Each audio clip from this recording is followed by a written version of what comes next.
Hey there, you glorious misfit and lovers of all things paranormal and horror. Get ready to embark on a spine-tingling adventure into the twisted world of the Paranormal Misfit podcast. I'm your host, Chrissy, the fearless guide through the dark realms of horror, supernatural, and everything that goes bump in the night. So grab yourself a tantalizing, tasty beverage, snuggle up in your comfiest nook, and brace yourselves for the bone-chilling stories that will have you on the edge of your seat. Good evening, all of my paranormal misfit ghouls and goblins. Tonight is a new episode of the Paranormal Misfit podcast, and as you know, I am your host, Chrissy. And tonight we're going to be talking about, I know on Instagram I had listed it as the Old State Mental Hospital haunting. So, for the Old State Mental Hospital haunting that I have chosen is actually the Athens Lunatic Asylum, which is now known as a mixed-use development known as the Ridges. It was a Kirkbride planned mental hospital that operated in Athens, Ohio, from 1874 until 1993. During its operation, the hospital provided services to a variety of patients, including Civil War veterans, children, and those who were declared mentally unwell. After a period of disuse, the property was redeveloped by the state of Ohio. Today, the Ridges are part of Ohio University and house the Kennedy Museum of Arts, as well as an auditorium, many offices, classrooms, and storage facilities. Whew. So, this former hospital is perhaps best known as the site of the infamous lobotomy procedure, as well as various supposed paranormal sightings. After the hospital's original structure closed, the state of Ohio acquired the property and renamed the complex and its surrounding grounds to the Ridges. According to the Guide of the Repository Holdings, the term the Ridges was derived from a naming contest in 1984 to re-describe the area and its purpose. Oh my god, I feel like an old person. I keep yawning. Granted, it's like 9:30. Okay. So going over the history of the design and architectural features. The architect for the original building was Levy T. Schofield of Cleveland. Oh, I almost said England, but it's Cleveland. The hospital grounds were designed by Herman Harlan of Cincinnati. Some of Harlan's other landscapes, I really hope I'm saying this last name right. Some of Harlan's other landscape designs are seen in Cincinnati's Spring Grove Cemetery and the Oval on campus of Ohio State University in Columbus. Designs of the buildings and the grounds were influenced by Dr. Thomas Story Kirkbride, a 19th century physician who authored the influential treatise, treats, treatises? Oh, on hospital design called On the Construction, Organization, and General Arrangements of Hospitals for the Insane. The Kirkbride Plan asylums are most recognizably characterized by the staggered bat wing floor plan on their wards, high Victorian Gothic architecture, and their sprawling grounds. In accordance to the Kirkbride plan, the main building was to include a central administrative building with a wing for men on one side and a wing for women on the other side, each with their own separate dining halls. There was room to house 572 patients in the main building and almost double Kirkbride's recommendations. The main building itself was 853 feet long and 60 feet wide. So during its operating years, um, it began its operations on January 9th, 1874. Within 2 years of opening, the hospital was renamed to the Athens Hospital for the Insane. Later, the hospital would then be called Athens Asylum for the Insane. The Athens State Hospital, Southeastern Ohio Mental Health Center, the Athens Mental Health Center, the Athens Mental Health and Mental Retardation Center, the Athens Mental Health and Development Center, and then again, the Athens Mental Health Center. Okay, the original hospital was in operation from 1874 to 1993. Although not wholly self-sustaining facility, many Kirkbride plan asylums function as kind of like closed off communities. And for decades, the hospital had livestock, farm fields and gardens, and orchard, greenhouses, dairy, a physical plant to generate steam heat, and even a carrot shop. A large percentage of the work it took to maintain the facility was originally carried out by the patients. Labor, especially skilled labor, was seen by the Kirkbride plan as a form of therapy and was economically advantageous for the state. I'm sorry, guys. Whew. Okay.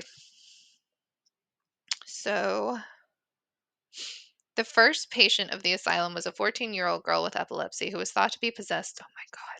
Thought to be possessed by a demon. Epilepsy was considered a major cause of insanity and the reason for admission to the hospital in the early years. First annual reports list 31 men and 19 women as having their insanity caused by epilepsy. General ill health accounted for the admission of 39 men and 44 women in the first 3 years of the hospital's operation. Ailments such as menopause, go figure, oh, um, alcohol addiction, and tuberculosis were cause for enrollment in the hospital. For the female patients hospitalized during the first 3 years of the asylum's operations, the three leading causes of insanity are recorded as perpetual condition, 51 women, change of life, 32 women, and menstrual derangements, 29 women. Jesus. Women with postpartum depression or hysteria were labeled insane and sent to recover to the institution. Women were often institutionalized for unnecessary or outright stupid reasons. The most common cause of insanity, as recorded in the first annual report, was intemperance and dissipation. The hospital's In the hospital's first 3 years of operation, according to the annual report of 1876, 81 men and one woman were diagnosed as having their insanity caused. Oh God, you gotta love the early time periods. Okay, 81 men, one woman were diagnosed as having their insanity caused by masturbation. 56 men and one woman was diagnosed as having their insanity caused by intemperance and dissipation during the same time period. Records of the same asylum documents some of now the discredited theories of the cause of mental illness, as well as the practice of harmful treatments such as lobotomies. The Ohio University Archives collection of information regarding employees' background training, which range from full training and qualification to a complete lack thereof. The most disturbing document of hydrotherapy, electroshock therapy, lobotomy, and early psychotropic drugs, many of which have been discredited today as extremely inhumane in the treating of a patient. So there's myths and mysteries surrounding the well-known site of Southern Ohio, the Athens Lunatic Asylum. The mystery is fueled perhaps because the public cannot access a majority of the information about the patients who were treated and lived at the asylum. With special permission and filling out paperwork that is required by the state of Ohio, some of the information can be accessed. However, those interested in finding out about the patients that walk through the doors of the asylum can satisfy their curiosity by looking to the cemeteries. There are 1,930 people buried at 3 cemeteries located at the ridges. Of those, 700 are women and 959 are men, lay under the headstones marked only with a number. There were some patients who had died that were reunited with their families and buried in cemeteries around their homes. In 1943, the state of Ohio began putting names, births, and deaths on the markers of the patients who died. It is unknown as to why the state switched from using only numbers to using names in order to verify who the deceased were, but this practice remained constant through the remainder of the time that the patients were buried up at the asylum. Although newer headstones had names, births, and deaths, remained older headstones that had remained had not been replaced due until recently.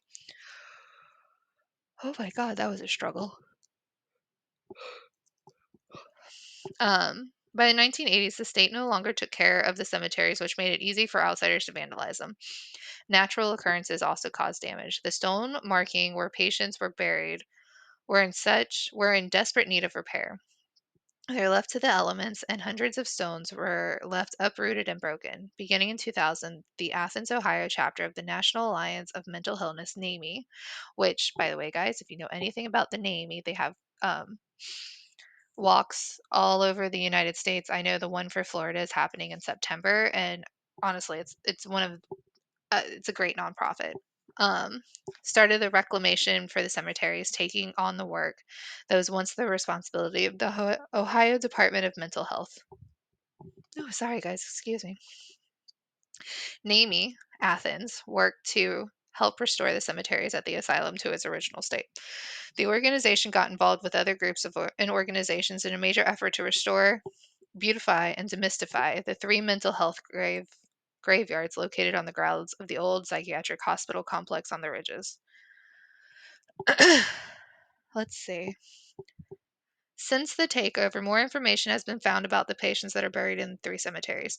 A large portion of the information that has been recovered is about veterans that had spent their remaining days of their lives at the asylum. Many of these veterans did not receive any honors, and only 19 had any recognition. There are 80 veterans that are buried at the ridges. Of these veterans, 2 fought in the Mexican War, 68 fought in the Civil War, 1 was a member of the Confederate Army, and 2 veterans served with the United States Colored Infantry. There are 3 veterans who served in the Spanish American War, and 70 fought in World War I. Some of the other veterans that are buried here were active duty in the late 19th century and the early 20th century. Naomi has also done other things to honor those who served our country, as well as the patients who are buried in the cemetery at the ridges. Besides helping replace gravestones and keeping the grounds in proper condition, in 2005, the Ridges Cemeteries Committee had been organizing Memorial Day ceremonies for many veterans buried at the asylum. Prior to 2005, the veterans never had received such honors. Indeed, neither they nor the others in those cemeteries had received more than a more than a burial. No personalized service whatsoever. So Naomi started the Memorial Day ceremonies to help restore the dignity to the patients on the ridges and to help recognize the sacrifice of the veterans, many who probably suffered through post traumatic stress disorder, as well as many other post war symptoms. Whew. To find those lost veterans, they were found through a special search within a broader research project to find background information on over 1,900 patients who were buried at the asylum's 3 cemeteries. With the help of Athens County Veterans Service Office and special appropriation from the Athens Community Commissioner, flags have been placed on the graves of all of the veterans in the 3 cemeteries. Okay, moving on. So, let's see. There's the historic. And let's see if I can find the nice little hauntings.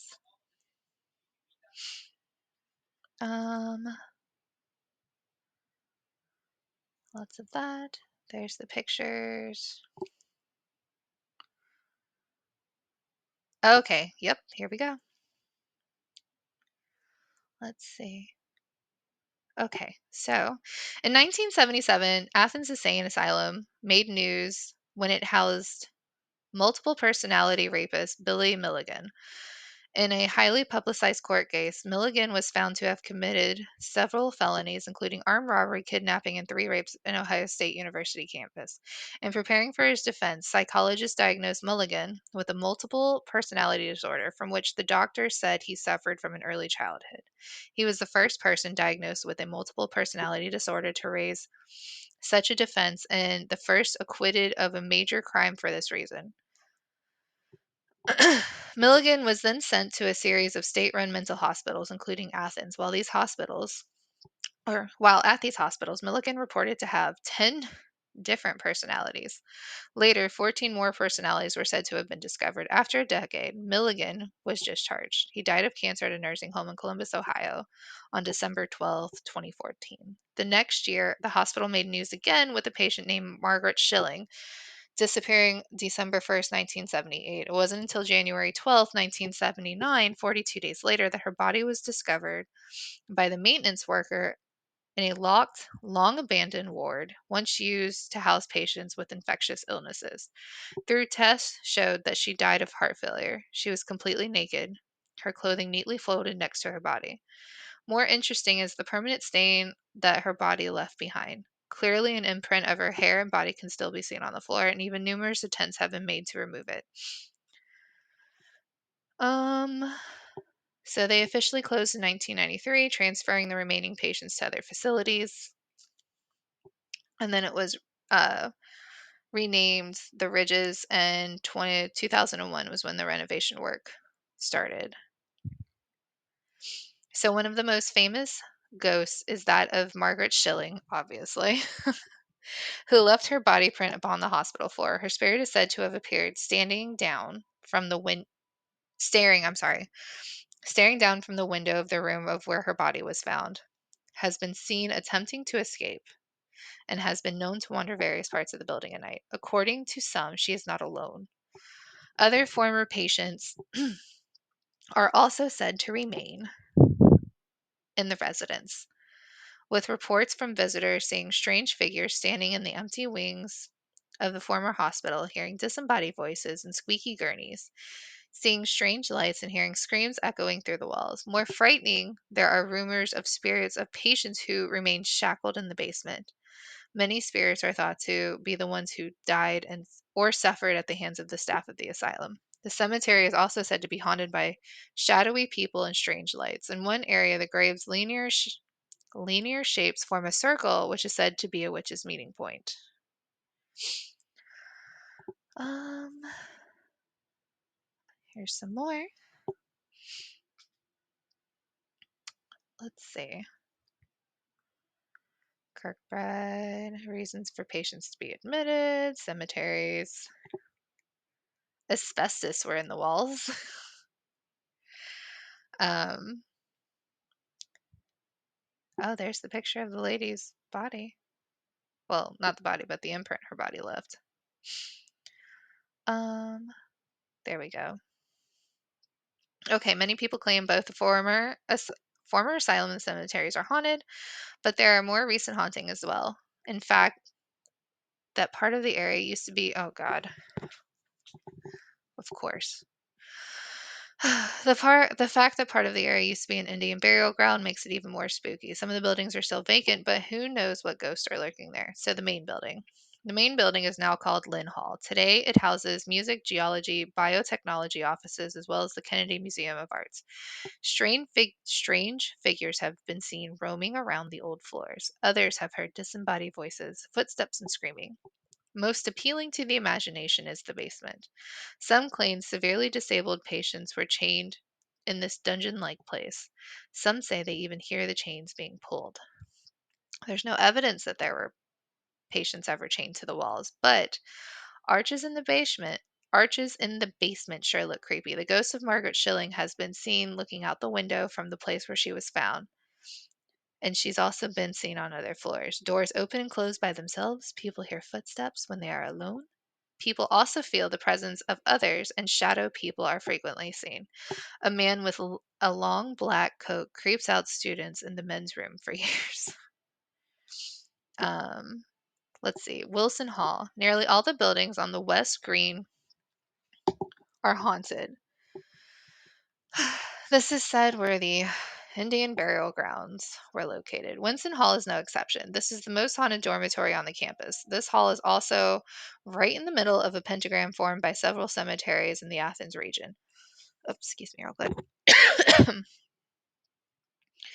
Most hauntings occur on the fourth floor. Apparitions have been seen, voices have been heard, doors have slammed shut by themselves.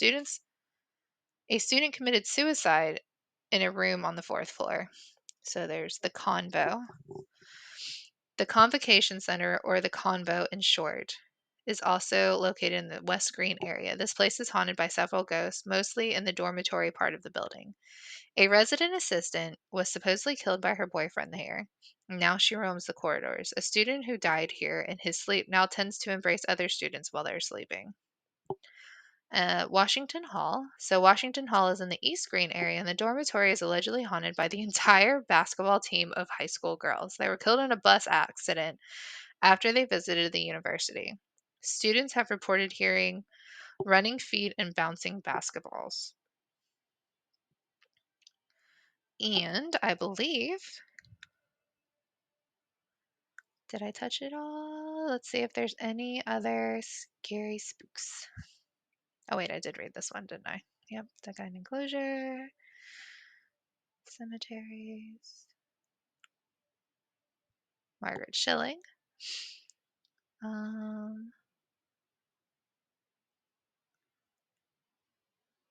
Okay, no, I didn't read this one.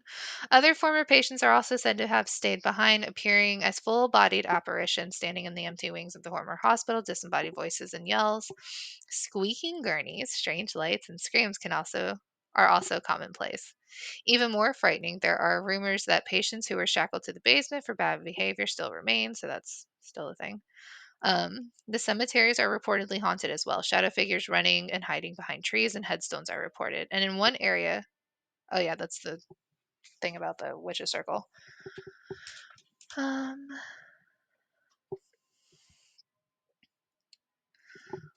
While the truth is mixed in with legend, when it comes to the asylum, there is no doubt that many people suffered here at the hands of abusive staff members and archaic methods of healing.